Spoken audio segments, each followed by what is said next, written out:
இந்த கோடை விழாக்கு வந்திருக்கீங்க, டாக் ஷோக்கு வந்திருக்கீங்க. இது என்ன நாய் அப்படின்னு தெரியுமா? ராஜபாளையம். ராஜபாளையமா?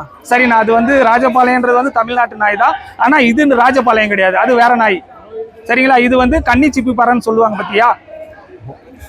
தெரியல, கேள்விப்படல. இதுதானே தமிழ்நாட்டை பூர்வீகமான கொண்ட கன்னி சிப்பி பற வேட்டை நாயின்னு சொல்லுவோம் இல்லையா? அந்த நாய் தானே வந்திருக்கீங்க. இது என்ன நாய் தெரிஞ்சுதான் சொல்லுங்க. இப்போதான் நானே இந்த மாதிரி நாய் பக்கத்துல பாக்குறேன். தூரமா நின்று பாத்துருக்கேன், இவ்வளவு பக்கத்துல நெருங்கி இப்பதான் பாக்குறேன். இந்த மாதிரி கோடை விழாக்கு இப்பதான் வந்திருக்கேன். எங்கேயாச்சும் பார்த்து இதை கேட்கணும், எதுக்காக வளர்க்குறான்னு கேட்கணும்னு நினைச்சிட்டு இருந்தேன். இப்பதான் சரி, அட்லீஸ்ட் இந்த நாய் என்ன பிரீடு பேர் என்ன தெரியுமா? என்ன வகை பேரு?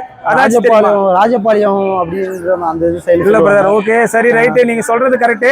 உங்களுக்கு வந்து புரிதல் இல்ல, சரியா? இது வந்து என்ன நாய்னா நம்ம தமிழ்நாட்டை பூர்வீகமாக கொண்ட கன்னி சிப்பி பறன்னு சொல்லுவான் இல்லையா?